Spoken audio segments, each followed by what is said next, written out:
You're listening to the AZ Wildcats podcast. All right, let's see here. My computer has done this again. Let's see here.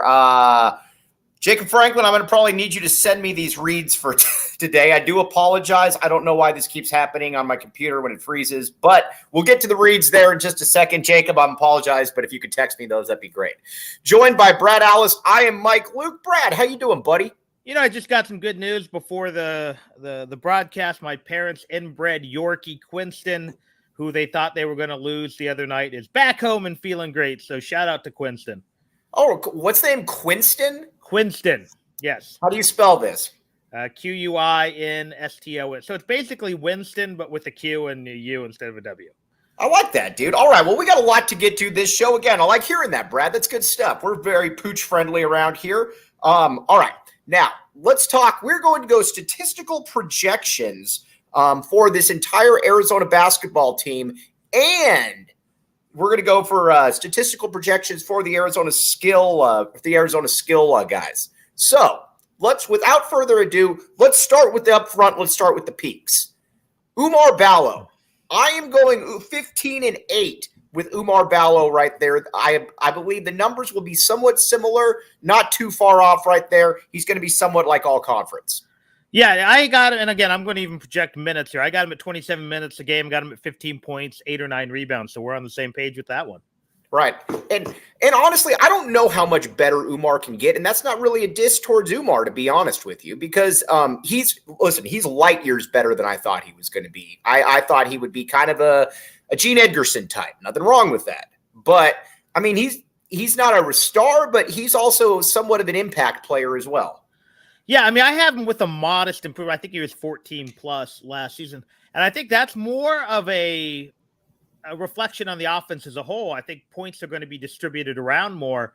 So even though I think he will be a better player, it will be noticeable, I think, holistically, if you will. But I don't think you'll see a big statistical jump, because I think the overall offense will be better.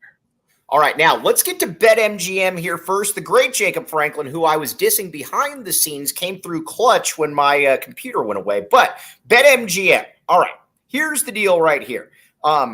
Make it, let's see. We have teamed up with BetMGM this season. We'll be using BetMGM lines to make all our picks, and we'll have special offers for our listeners each week. Now, if you haven't signed up for BetMGM yet, use bonus code PHNX. There's a few different offers depending on where you live. But for our Arizona audience, you will get up to $100 in bonus bets on your first wager with BetMGM. Again, make sure you use bonus code PHNX. Check out all the show notes for full details.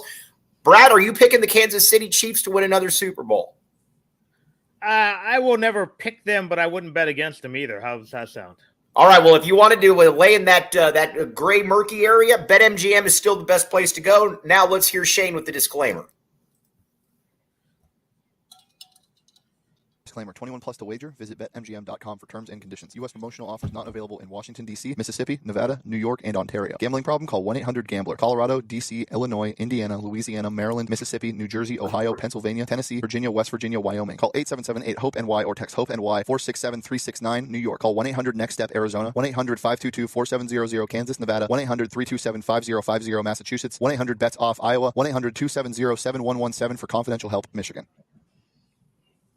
All right. Now, and again, Jacob Franklin behind the scenes doing God's work. Appreciate you. All right. Oumar Ballo, though. I believe Oumar is generally, and if we could maybe get that graphic there, Aiden, that would be awesome. But the graphic right there, basically, for the Arizona roster.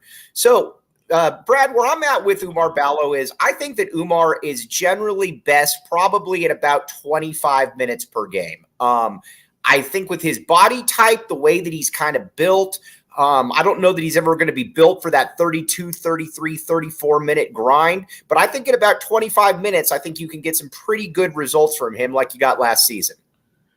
Yeah, I did a minutes breakdown both for my own personal use and maybe a future podcast of my own. And I've got him at 27, but I could easily see, about 25 to 27, I think. You don't want him anymore.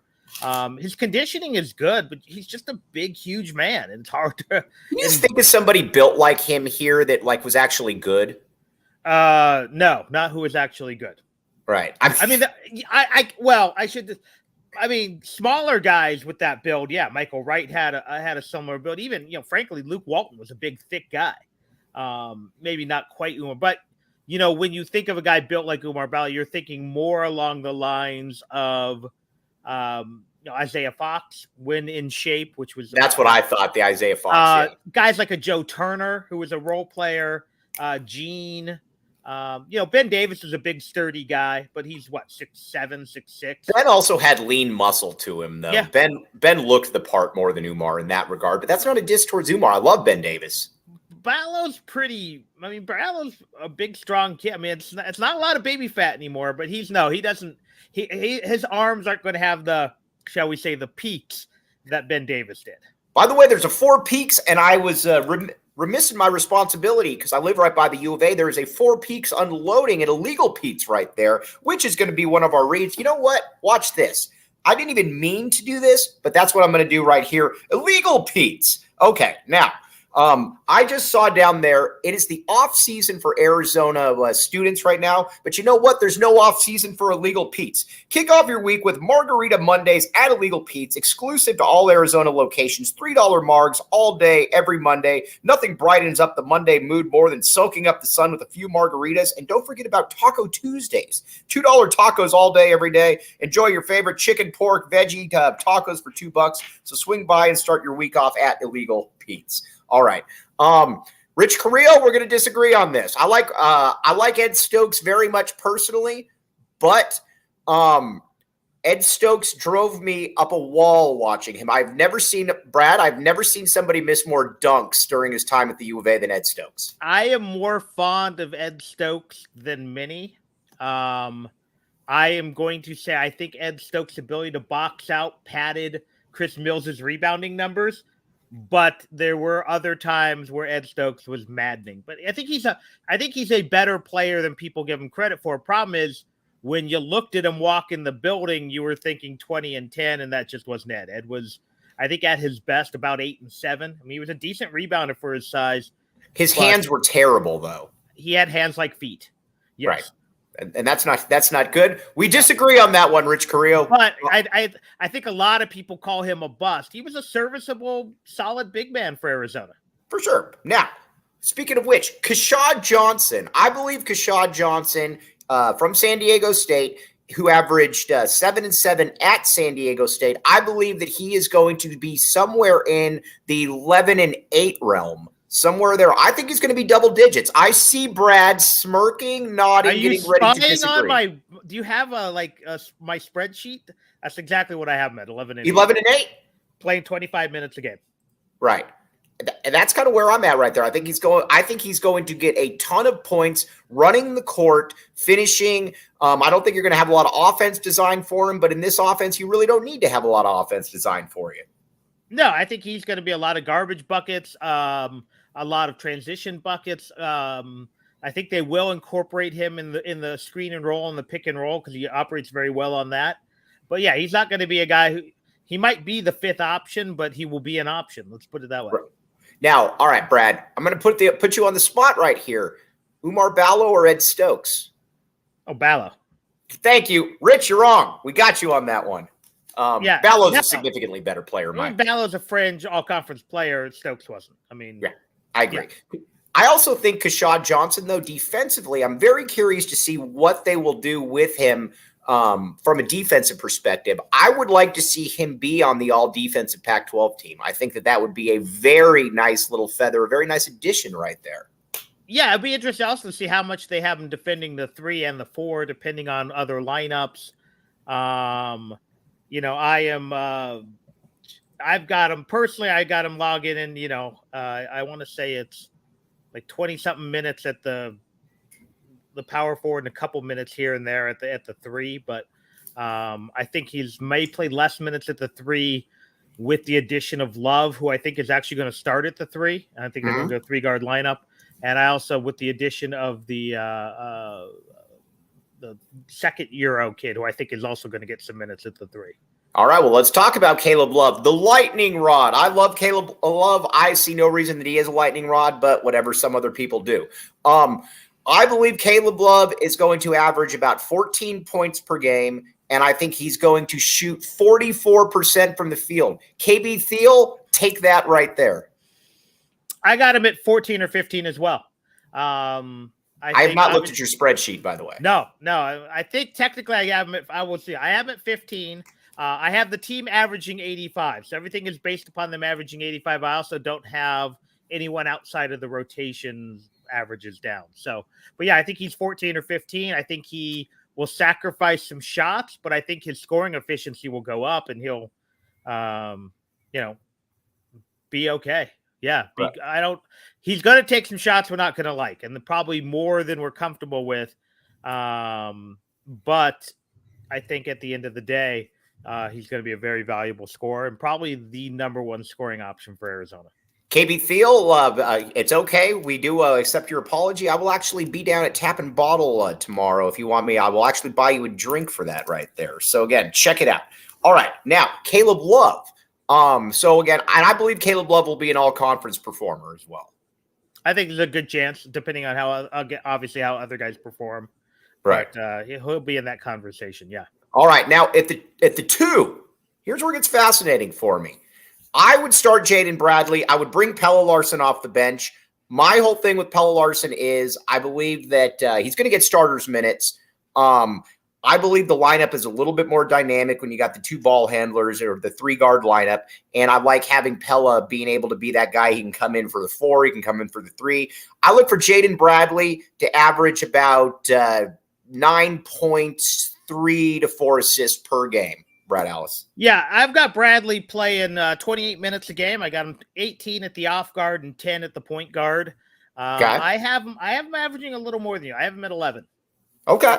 And either way, this feels very much like, and again, neither one of these players are nearly on the stratosphere of guys that we're talking about. This feels a little bit like the Bibby Terry thing. Obviously a little bit different years and the Terry was ahead, but it feels like at some point Bradley's going to outlast Boswell, however long that's going to be. And when he does, he's going to get that whole year to himself.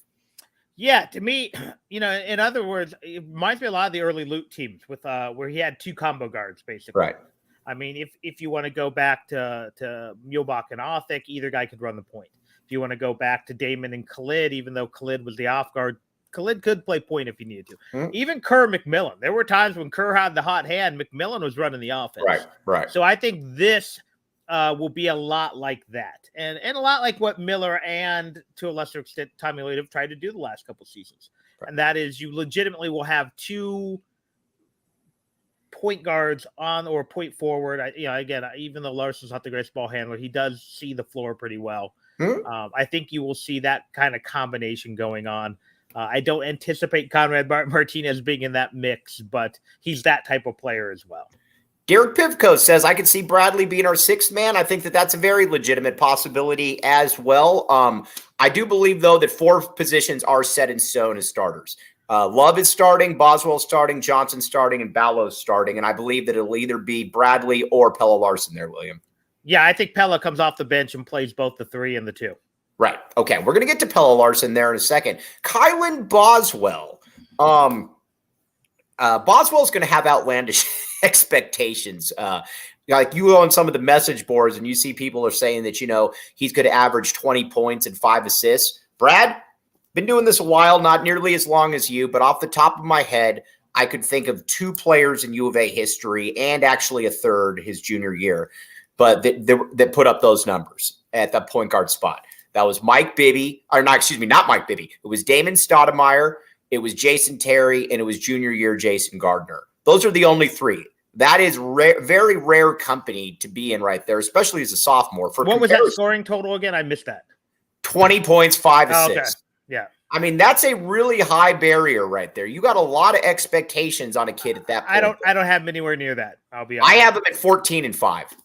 Yeah, I'm about 13 and 4.5. Yeah. Right. That's where I do have him as the only 30-minute guy on this roster. Mm-hmm. I am logging 30 minutes. I call it at point guard, but he can slide over the 2 if they want Bradley running the offense. He has the hot hand, but I see him as, again, I think he'll be improved over last year. I just can't see him being a volume scorer. I don't think there's a volume scorer on this roster this year. The only guy close is maybe Love. But yeah, I've got him around that 13 points. All right, I'm going to say this. Kid Lowe, we'll remember this too. If Kylan Boswell is a top 8 pick next year, then Arizona basketball is going to be in amazing shape this year. I would love to be wrong on that. The reason I don't see it is he doesn't have a great NBA body type. You look at the guys that they draft now, they all look like De'Aaron Fox. They're all like 6'4", long and rangy. He's built a little bit more like a fullback. But again, if he's a top 8 pick, then you're probably having an All-American type season, William. He looks like one of those guys who either goes late first round, early second round. You kind of forget about him as he spends a couple of years. All of a sudden, he has a big playoff series, and you're like, hey, wasn't that the guy from Arizona? Right. And it seems like, I'll tell you what he reminds me of in an odd way. A bunch of dudes from Marquette who you forget about because they take – and then all of a sudden, their third year in the league, they're suddenly averaging 15. Right. And you're like, oh, wait, Jay Crowder, not totally different. Everybody's player, Jimmy Butler, Jay Crowder, Dwayne Wade, etc. Yes. Yeah, you're like, wait, that guy – well, Wade was a superstar. But right. The other guys, you're like, wait. Oh, that guy is good. I remember him in college. I think Boswell could be that guy. I don't see him being a lottery type. Just, again, the NBA doesn't stray from the formula very often. Right now, the formula, you're right. Everyone wants to have a De'Aaron Fox. They want a 6'4", rangy guy. I mean, you got to remember as well, too, that people like Jason Gardner, jerseys hanging by the way, I got to finally see the son. He's quite good, Brad. We're going to go to a Catfoot game this year. Sounds good, man. But Jason Gardner is one of the – I think he's a little bit overrated historically, to be honest with you here, but he's still one of the top 15 players to ever play here. Jason Gardner had no sniffs whatsoever from the NBA, whatsoever. That just goes to show you when you've got that kind of build, when you're stocky and a little bit more built. Now, again, Boswell's a couple inches taller, so that helps. But it's a tough road to hoe when you've got that kind of build. And that's the irony of Jason Gardner. Had he been around 15 years earlier, he's the starting point guard for the 76ers, battling Mo Cheeks for – right. He's Isaiah Thomas's backup. Yeah, but, he wasn't – as great an athlete as he wasn't the other Isaiah Thomas. He's one of the few guys to play in the league at 5'8", 5'9". But you got to remember that Isaiah Thomas was – he was a supernova. Let's be honest here. We've never seen anything like a 5'8" guy that could average 29 points a game in the NBA. No, and he was a guy who athletically, the irony is he had who was the other kid from Washington who played both sports, but Nate Robinson. Yeah, he was good enough to be athletically like a DB in the NFL as well. Well, right. He was just a spectacular athlete. Ironically enough, wanted to come to Arizona. I don't know if people know that. I had his family emailing me when I worked at Cat Tracks, and I didn't see it. I didn't think he was that good. I thought he was good, but I didn't think he was that good. Well, I figured that he would always be a football player because remember, his pops was the Rose Bowl MVP, and he played football his first year and was actually very good. No, I'm talking about Isaiah Thomas. Sorry. I didn't know Isaiah that. Thomas wanted to be a Wildcat. Well, you know what? That was a miss. That was again, I thought he was good, but I didn't think he was superstar. He was essentially a more muscular Damon Stoudemire. Yeah, he was really good. By the way, Tommy's left nut says if Kyle Lowry can be in the NBA, then so can Boswell. How tall is Lowry, though? Lowry's a bigger guy, isn't he? Lowry's about 6'1". Oh, is he? I thought he was more like the 6'3", 6'4" range. Yeah, no, he's not that big. I don't watch enough Eastern that. Conference NBA. What's that? Yeah, I don't hate it. But Lowry, I remember watching Lowry when Arizona played Villanova that year. And I thought at the time that even when they had Foy and Allen Ray, not Ray Allen, I thought he was the best pro prospect there.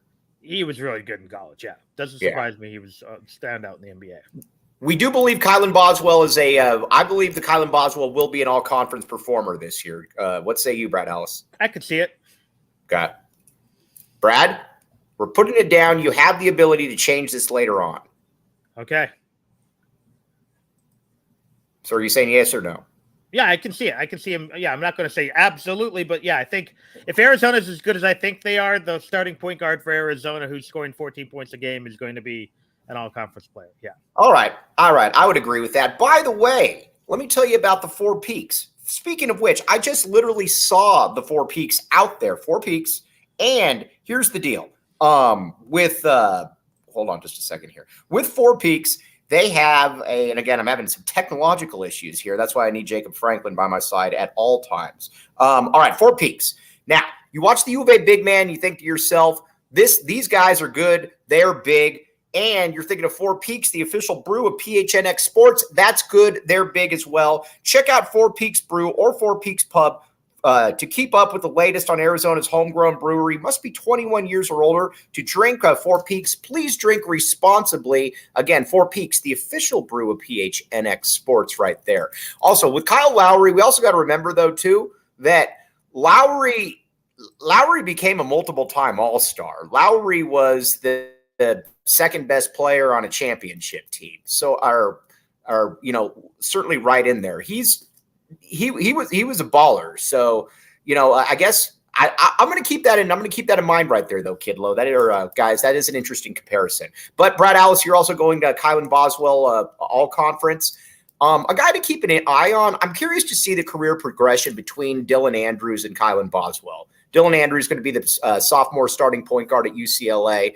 A little bit more of a traditional build. Both those guys, though, I think are going to be doing some real battles for the next year or two. Yeah. I think I really liked him coming out of high school. I thought he was a really good get for UCLA. I was a little surprised he didn't play a little bit more last year. I can't remember. I know there's some circumstances other than the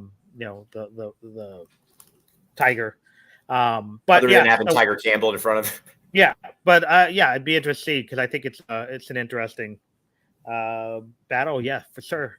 Assuming he stays at UCLA long enough, because there's a lot of young guys who go into UCLA and then they just don't stay. Right. So let's talk Pelle Larsson, the Swedish pinball. My bad, Pelle.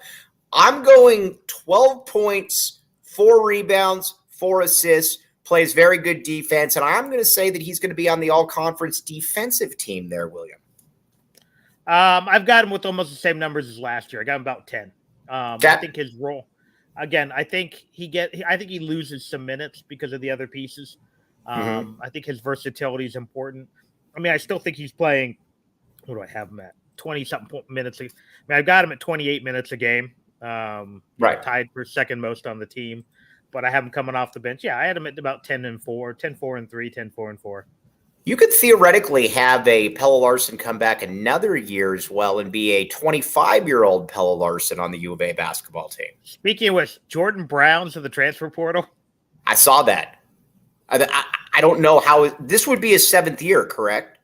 They said he's a 6th-year guy, but he also took the red shirt at Arizona. I just don't understand how you're allowed to play for 4 schools. He only had to sit out at Arizona. So, and I thought too that the rule was now that after your first transfer you had to sit out. How is he doing this? How is he evading this? I think he's a grad transfer now. Right, and that's probably a loophole. But yeah, that's why. By the way, I don't see the Christian Brown comparison with Pelle Larsson. I know they look similar and they move similar, but Christian Brown can actually dribble the basketball and he can get his shot. Pelle can't do that. That's why I don't see the comparison.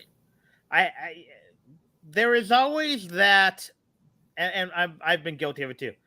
We tend to base players a lot around guys they look physically like. Yeah, like a white guy. Whether that's white guy, skin complexion, light skin guy to light skin African American. I've noticed it a bunch of times, and I haven't watched enough of Brown to make that decision with Pelle, but Brown's better. Yes, he is. All right, now let's talk about the big men. Henri Veesaar, one of the peaks last year. Henri came in with a lot of hype.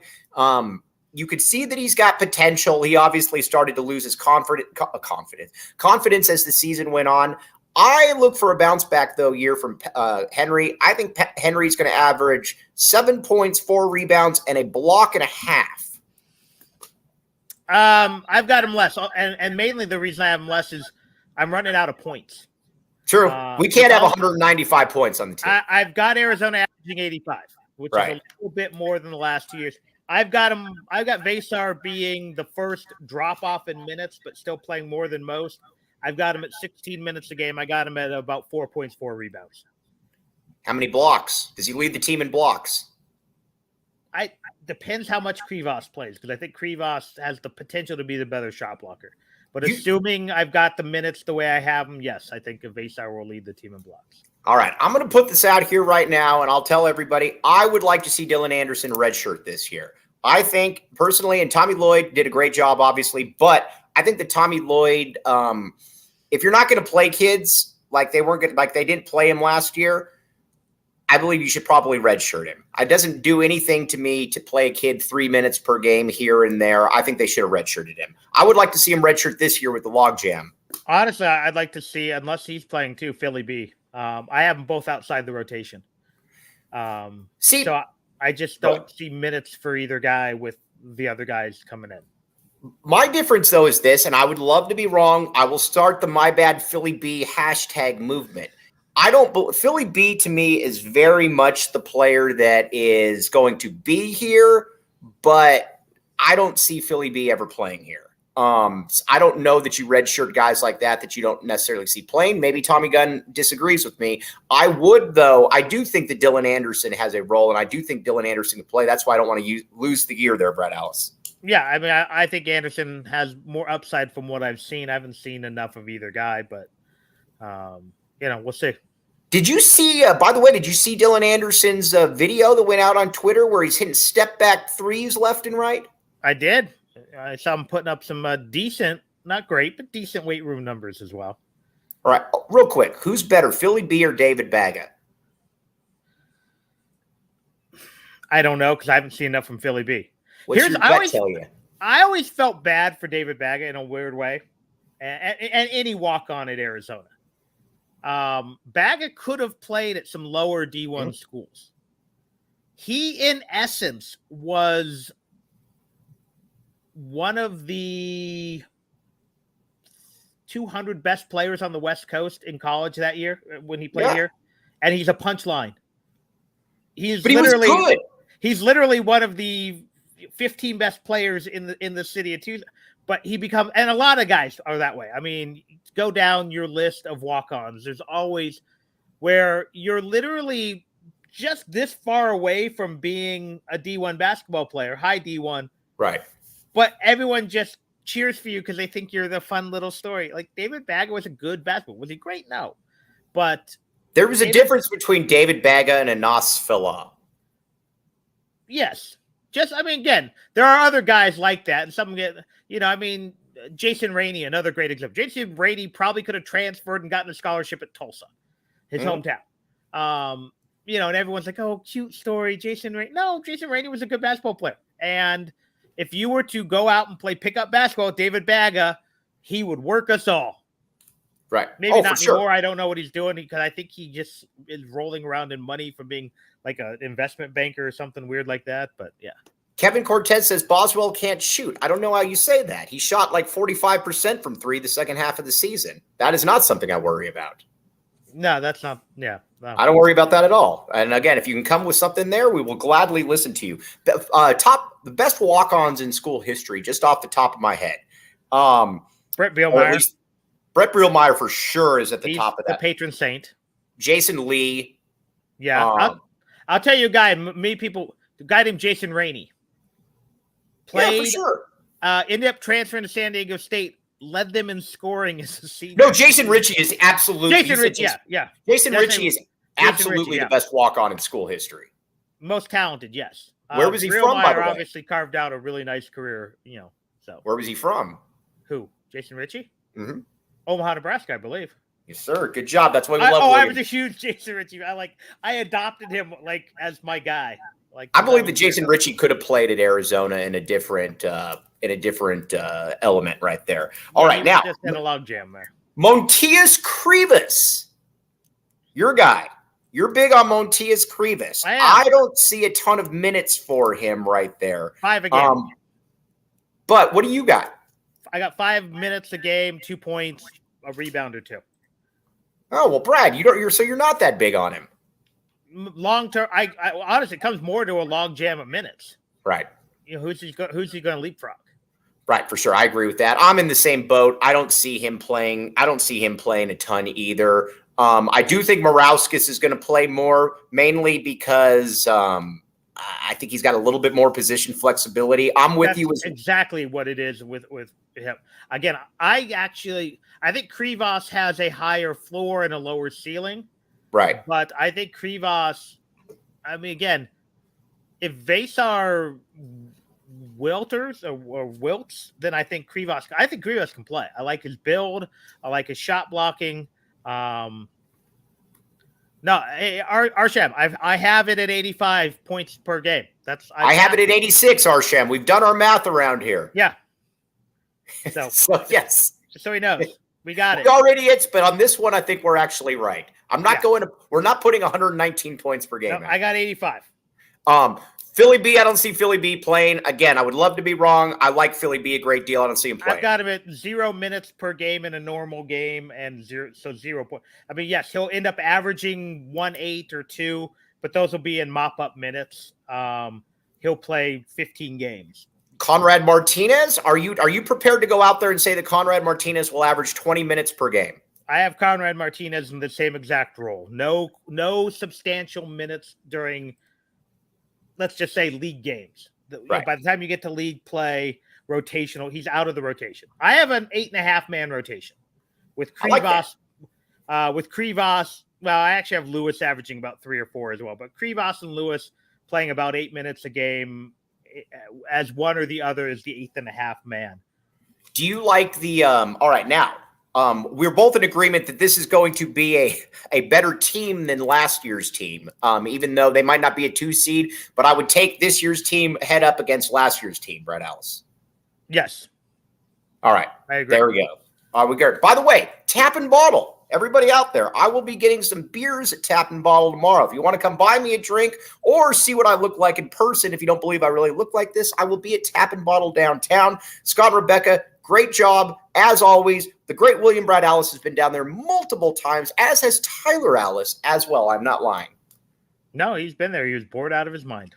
Yep, you know what? But it's also a place that you can bring the kids there as well, especially future left tackles. We had Tyler Owens on the show the other day. I wanted to ask him if he has heard of Tyler Alice or if he started working with him yet. It doesn't sound like he has yet. No.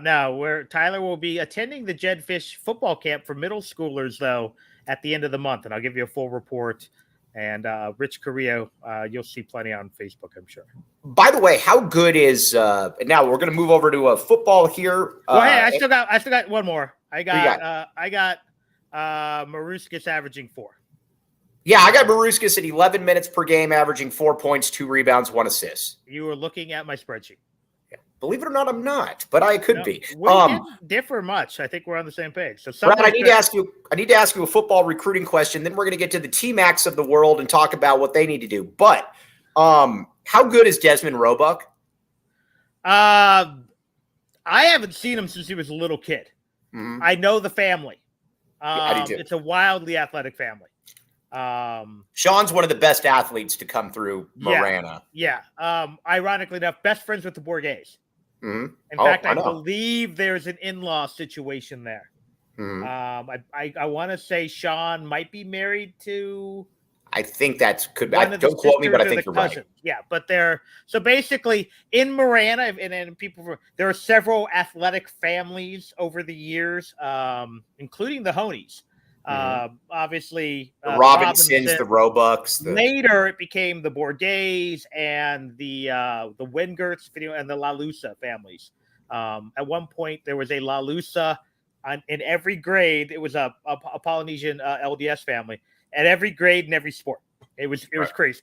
The Roebuck are that way too. Some of the older kids have already played, but he's really good athlete, and we'll have to just see how he progresses. All right, speaking of local, Elijah Rushing. Talk about Elijah for a second here. I think Elijah Rushing is a very good player. The kid to me, though, that I've watched quite a few of their games. I've been to a few practices. The kid to me that is different is Keona Wilhite. I know that he is not rated like Elijah Rushing is, but Wilhite is a fascinating story in that he's bounced around from school to school. He is a massive kid. He is bigger than Elijah Rushing. And I'm just going to say this. And again, I think Rushing is a very good prospect. I believe the will height is going to be the better of those two players right there. But I do believe that Arizona is going to be in it till the very end for both of those guys. Brad, what say you? Yeah, I haven't seen either one play. I'll admit it. I mean, other than video clips, so I can't make an educated Sure you can. decision on that. But I have talking to people, reading tea leaves. It sounds like Arizona is doing about as well as they can with each kid. Whether that's good enough to keep them here, I don't know. But I mean, rushing is legit looking at Arizona. Mm-hmm. Okay. Now let's talk about Arizona football skill position players. Again, if you wanted to get some fantasy stuff in here, we're trying to help you as well. I don't even know if that's a thing. All right, let's start with the receivers and then we'll work backwards. Jacob Cowing, I think Jacob Cowing is going to stay healthy all season, and I think Jacob Cowing is going to catch 71 passes for 1,195 yards and 9 touchdowns.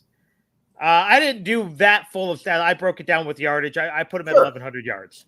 Okay. Yeah. And I have this based on Arizona, and my numbers may be out. I have them throwing for 4,000. I think they were at 3,800 last year. Mm-hmm. I also have probably rushing for too much. I think I have them at 1,700. I don't know. They were at 1,400 last year, so that may not be way out of whack, but my numbers may be off a bit. So this would maybe one of those where our good friend Arsham can be like, you have him with too many yards, and maybe I do. I will fully admit it. Kevin Cortez, what do you mean? What are you smoking? All I'm going to tell you is that many of the coaches who are working with both of them, while they like Elijah a great deal, believe that the higher upside player is Will Height. That's all I'm telling you. Just saying it. Don't shoot the messenger. All right. T-Mac. I believe T-Mac's going to lead the conference in touchdowns this year. I think T-Mac's going to catch for 14 touchdowns this year, and he's going to start looking every bit the part of a second-round pick, maybe a late first-round pick, something like that. Yeah, I got him at 900. I can easily see him leading the team in touchdowns, especially if Arizona has to run plays in the red zone. He's not necessarily going to be the big play guy. He's not going to bring in that, those huge yards after catch, but he's such a big target in the end zone that Arizona's going to find a way to get him the ball. Yeah. All right. Now, Montana Lemonious-Craig. I don't think he's going to put up the numbers that Dorian Singer did at that third spot, but I believe he's going to catch for about 700 yards this year. I've got him only at 500. You're skeptical. I am. I think they're going to spread the ball around a little more. Are they going to play more than 3 receivers? I need more than 3 receivers out there. I hope so, because I have basically I didn't know how to separate Jones, Green, and Riley. Right. So I just said as a group they will have 600 yards. That could be one of them with 450 and the other 2 with like 75, or each one with 200. I just don't know how that breaks up, but yeah, I have that group going for 600, and that might be too high. I am very enthused by the tight end position right here. I believe that the tight end spots I believe Kean Burnett's going to see the field more this year. And I think Tanner McLaughlin, our guy Tanner McLaughlin, the other T-Mac, I believe that he's going to catch for around 600 yards. I could see the tight end position here for Arizona catching for about 800 yards and 8 or 9 touchdowns combined between the two. Yeah, we're not far off. I got McLaughlin at 500, and I got Burnett around 400. Yeah, that's what I think. That's where I think it makes a lot of sense. I got him a little higher yardage. I got about 900 yards between them. Right. Okay. Now let's move to running back and quarterback.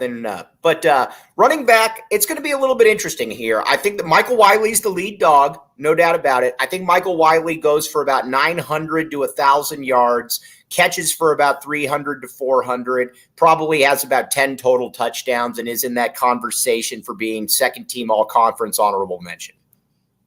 See, I don't have him. I got him about 700. So you got him going down. You got him going back. I got him going down a little bit, yeah. Just because I think they're going to give more touches to Luke to Fam. Okay.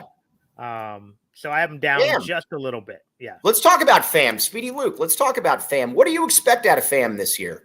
I've got him at 400 rushing. I think he'll also I think all told, if he can get around that 600-700 yards of total offense, that would be huge. Again, is there enough balls to go around? If he is around that 300 or 400 receiving, then that's really going to cut into probably what we see from Green, Riley, and Jones. But I think he has to get touches if he's healthy. Yes. And then Jonah Coleman, obviously, weight room warrior Jonah Coleman. It's funny when people talk about, by the way, Rich Carrillo, we agree on this. DeAnthony Thomas. That to me, again, he's not DeAnthony Thomas, but that to me is the comparison. I also don't understand being hesitant about having a guy who's smaller return kicks. That's why they're out there. That's what they're supposed to do. Again, I always think the kick return thing's funny because when was the last time you saw a kick returner get hurt? I don't think it happens. It's always the guys blocking on kick returns or the gunners.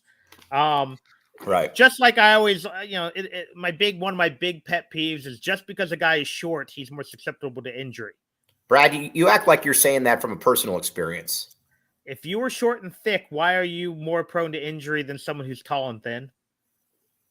Brad, I like where you're going with that. If you're Jonah Coleman and you're T-Mac and you're going to let Justin Flo blast you, I'm going to bet on Coleman getting up quicker. No offense to T-Mac, but Jonah Coleman's like, 240? Solid muscle? Who cares if he's 5'8"? In fact, the fact that he's 5'8" probably means he's got healthier tendons and bones because it's the tall guys who again, have the stress fractures and stuff. When was the last time a 5'8" running back had a stress fracture in his foot? I would like to see – I don't want to say skeptical of Coleman. I think Coleman's good. But I do wonder a little bit where you have a player who – because we've seen guys that look like that don't necessarily have that explosion. I need to see a little bit of that explosion right there. Because right now you got Michael Wiley who's going to play. You got Pham. And you got DJ Williams looks more like a running back right there. I'd love to be wrong on Coleman, but I need to see it. I've got both he and Williams at about 300 each. I think realistically, one will be at 400 and one will be at 200. I think they underused DJ Williams last year. I do too. I really liked DJ Williams as that number 2 complimentary back and thought they should have used them more. Not sure again if that's a play calling thing, if that's a health thing, if that's a pass blocking thing. But yeah, so I have the entire group going for about 1,700. But again, you could tell me Michael Wiley at 1,300 and the other splitting 400. I believe you. You could tell me Jonah Coleman wins the job. I might believe you. You could tell me somehow Speedy Luke is 1,000 yards total offense guy. I believe you. You could also tell me Speedy Luke gets bit in half in the first game and they lose him for a month, and I believe you. So again, I don't know what to make of this group other than I like the group overall as a whole. What were you now, Brad? When was the last time you went to Circle K? And I ask this for everybody on the board. You should all be to Circle K at some point recently. Yesterday. All right, that's what we like seeing, Brad. And the day before.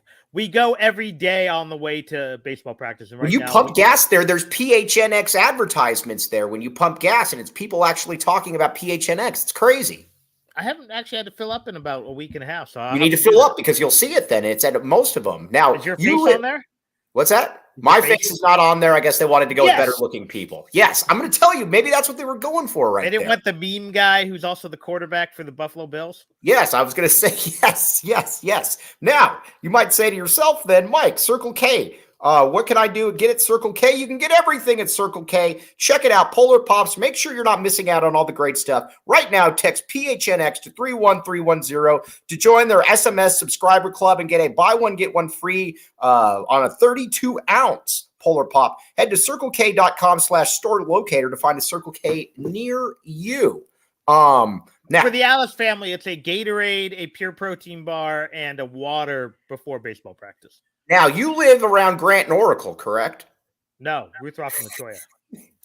I was at Grant. I'm in the hood, but I'm not in that big a hood. I was at Grant and Oracle today, and I was looking around, and I felt that I just needed to do it to show that I was a man of the people with the Circle K movement right there. So, again, check it out, Circle K. And one more thing, Saturday Neon. Now, Saturday Neon, Jacob Franklin texted me this. Thank you, Jacob Franklin. Let's see here. Where is this on here? All right. You can make sure. All right. This was a company started by 2 friends, former college roommates, officially licensed, making logo LED signs. I have one of these behind me right there. It lights up and it looks absolutely fantastic. Now, Go to SaturdayNeon.com and use code word PHNX for 10% off your order today. Free shipping for orders over $200. So the more you get, the more you get back. Check it out, SaturdayNeon.com. All right, Jayden de Laura. So what you're saying is Saturday neons are right for lighting? They are. That's exactly what I'm saying there, Brad. That's exactly. It looked like Aiden was laughing behind the scenes right there. Maybe he wasn't. All right, It's a bad Aiden, dad joke I had to make. Aiden, we're keeping an eye on you, even if you're not listening. Now, Jayden de Laura. I think Jayden de Laura is going to be kind of what he is, and that's not a bad thing because again, we've dealt with some really, really bad quarterbacking play here, and he's a good quarterback. I think he's going to have some very high highs. I think he's going to have some lows. I think you're looking at probably about 4,000 yards. I'm going to go 25 touchdowns, 16 picks, and they win 7 games. I think that's a fair assessment. Yeah, I mean, I put him down at 4,000. I figure a slight improvement over last year. He needs to cut down on the interceptions. Unfortunately, I think the specter of all the off the field stuff from high school is going to loom, and might tarnish how some fans react to him. Are you buying Noah Fifita as a multi-year starter at Arizona? It wouldn't surprise me if he is. That's not what I asked. I think he has talent, but I'm just skeptical of every Arizona quarterback. I've been burned too many times. How many 4-stars have they brought in who were nothing? Right. Oh, no, I get it. Ryan O'Hara, Tim Rattay, Nick Costa. We've seen you. We've dealt with you. Lions. Richard Kovalchuk, Lions. I can't even think of them all. Yeah. All right. For every Willie Tuitama, Matt Scott, even Matt Scott, it was 1 year. So I do believe, though, that this is going to be the best offense that this school has put out there since 1998. I believe it's got the best combination of wide receivers, running backs, line play, and quarterback play. I'm very bullish on this Arizona offense, Brad Ellis. No, I think they're going to be pretty good. I don't know. I'd have to look at some of the Sonny Dykes numbers to see maybe if some of those offenses were superior, but they were always kind of hamstrung a little bit by Mike Stoops' conservatism. But yeah, I think barring Jayden de Laura just not being an interception machine, this offense should be better than last year, and it was pretty good last year. All right, Brad, before we sign off, where can they find you? Where can they find the great William Brad Ellis? Well, usually it's at Curtis Park coaching baseball. I've been there. We're 5 nights a week right now with All-Star Prep, and then maybe I'll breathe in July. Of course, if they go far enough. Maybe how's not. the face healing? Let's see it. The face is fine. Yeah. So it's looking better. Yeah. The problem is now I took 2. So on last Thursday we did the parents versus kids baseball game. I caught. Did you win? We tied. I caught. I decided after the first inning that the leg shin guards weren't fitting properly. Took them off. No problems till the second to last batter. Our good pitcher Chino decided to throw a sinker that sunk and hit me right in the shin. It bruised. It cut. You wear a cup when you're coaching, correct?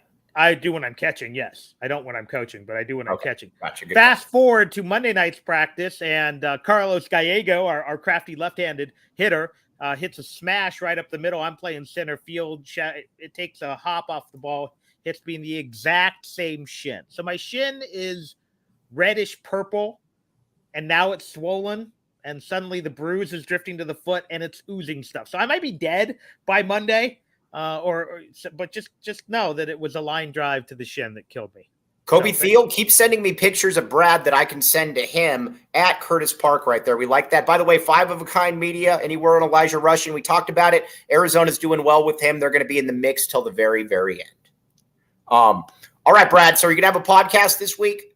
I sure hope so. Again, baseball's just kicking my butt, and then volleyball starts next week. But I'm going to try and record a few things when the kids are going to a summer camp program at the middle school. So hopefully can record a few things and get back into the swing of things. All right. As always, appreciate all of you guys. Brad Rich, by the way, I was giving you a hard time. You can make fun of me. You're allowed to make fun of me because I deserve to be made fun of. All of you guys out there, have a great weekend. And Brad Ellis, you stay out of trouble right there. We rely on you every Tuesday.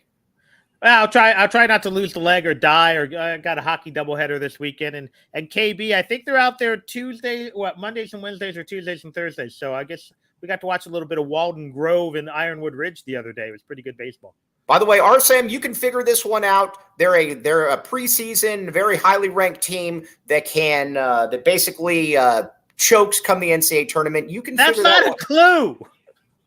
That is a clue. Yeah, well, no. Yeah, that is a clue. It's not Michigan State. Yeah, they are not Michigan State. RSM, I cannot say anything more. I will get in trouble, but you can figure it out. You're a smart man. So on that note, for Brad Alice, I'm Mike Luke. Aiden behind the scenes, making us cool. Jacob Franklin texting me. Appreciate all you guys. We will be back with you Monday. The best defensive basketball player in school history, Reggie Geary, will be joining us. For Brad Alice, I'm Mike Luke. You've been listening to the AZ Wildcats podcast.